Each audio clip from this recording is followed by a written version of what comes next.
লিলুয়ার shoot out. গভীর রাতে মদের আসরে লিলুয়ার বর্মা কলোনিতে গুলিবিদ্ধ যুবক।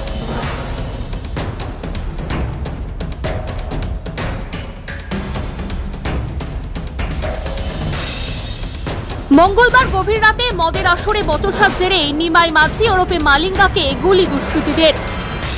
ঘটনাস্থলে লুটিয়ে পড়ে মালিঙ্গা, তার বাঁ কাঁধে গুলি লাগে। গুরুতর আহত অবস্থায় তাকে হাওড়া হাসপাতালে ভর্তি করেন স্থানীয়রা, সেখানেই তার চিকিৎসা চলছে।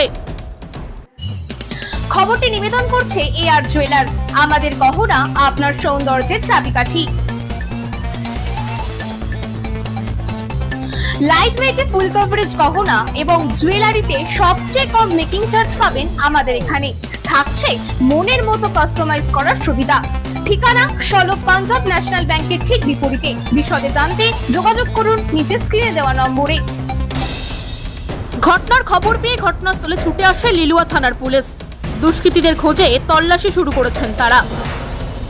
স্থানীয় সূত্রে জানা গিয়েছে, নিমাই মাঝি ওরফে মালিঙ্গার বিরুদ্ধে এলাকায় একাধিক দুষ্কৃতিমূলক কার্যকলাপের অভিযোগ রয়েছে।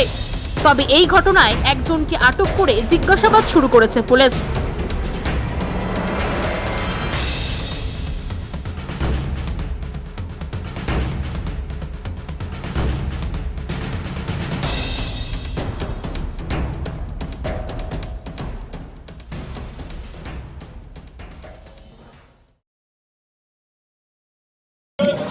আমার লাইটে ছবিটা ঠিক আছে না? আমার লাইটে ছবি করছিস কেন? তো বলিস নি তো কোনখানটা বসেছিল? এইখানটাই ছিল।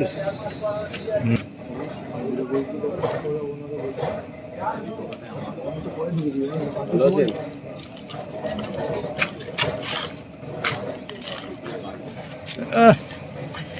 এরম এলি পুরো জলটা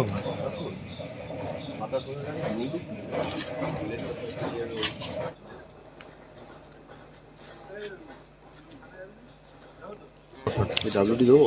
জি রে। আমি এসছি, যাচ্ছিলাম বাড়ি। হ্যাঁ, আমি দেখলাম এখানে পুলিশরা দাঁড়িয়ে আছে। কি বলে আমি শুনলাম যে গুলি ফুলি চলেছে, আর কিছু না। মানে কারুর লেগেছে গুলি? গুলি লেগেছে একজনের।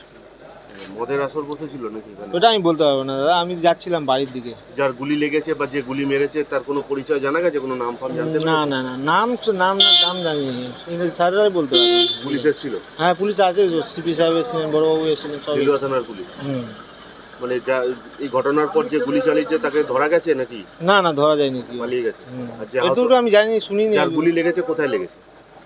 কি শুনলাম তো পিঠে লেগেছে নাকি। তাকে কি হাসপাতালে নিয়ে গেছে? হাসপাতালে নিয়ে গেছে। ফলো করুন বিএন এক্সপ্রেস ডিজিটাল।